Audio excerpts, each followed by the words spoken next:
Hi, it's Thad in Avon, Ohio. We're here mid-August. I want to just talk about it. Talked about a couple of videos of Buddleia, but they're looking really good. We've got a crew in the background farther down. We're doing a split trim on Buddleia, and that's to keep it really right at this kind of level. We got the Buzz Raspberry, and we got the Butterfly Magic, which is 3 different plants in the same, so we get this multicolored look. But as I look around here, all I see is a lot of honeybees and other pollinators here on these plants, so it's just loaded. On a real sunny day, you can come out here and it's like it's buzzing. There's so much activity going on. So great plants for this time of year, lots of color, lots of blooming that goes on. Fairly easy to grow. This is a woody perennial, it used to be classified as, so you want to cut this back in the spring, not real hard, but take the lighter tips out and give it a nice shape. And this plant does take shaping really well, and then you'll just come back into this bloom fairly quickly. And if they get a little bit past their bloom and they start to turn a little brown, you just give it a quick trim, and in a couple weeks they come right back in this nice late summer weather. So great plants. So one of the other plants that sometimes really starts to come into the is the warm season grasses. Here we have the Sanguisorba grass, Golden Sunset, which is really nice. You can see the flowering or the inflorescence has got nice pollen that's brighter than some of the others. It's kind of got that golden look to it. Really stiff, upright, clump forming. So this is a great grass. We have a lot of really neat grasses there. Some one that have more breezy, kind of open. We have the chameleon grass, which has got the variegation. The new growth has kind of a pinkish in the spring that comes out with the white and the light green.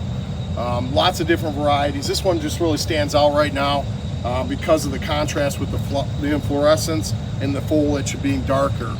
I like also we have prairie dropseed. It has a nice flowering. Some of these actually get a really decent fall color as well. So here we have the Shenandoah grass. As you can see, it's a switchgrass type, so it has a much more like lacy kind of, very fine and delicate, where it kind of a really nice clump former a little bit, kind of spreads out but naturalizes an area. So this is a great plant as well. These will take a drier kind of conditions. Like to be in the full sun and open, that you get kind of, and the great part is for like homeowners, one of the things a lot of people that ask me questions about plants is they want something that's really easy to grow, and grasses solve that problem. Really all you have to do is let this go all winter.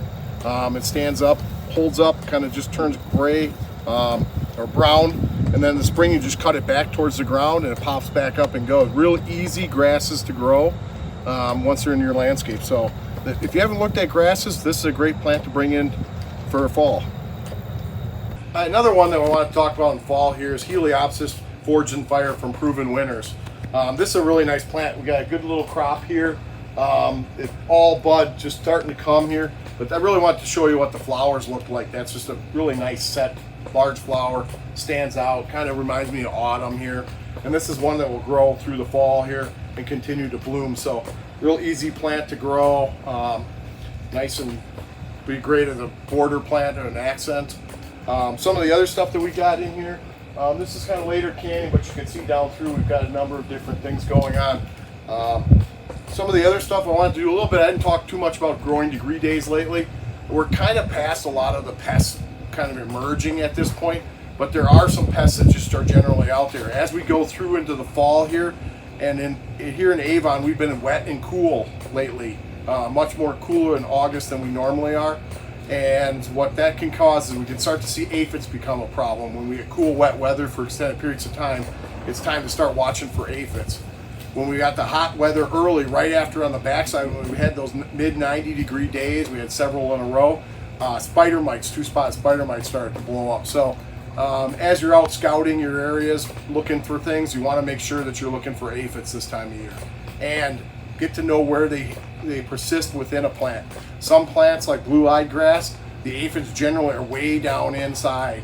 Other plants, you'll have the aphids will be right up at the top, right at the growing point. So it's real important to kind of know where the aphids live within a plant and then be able to scout for it that way.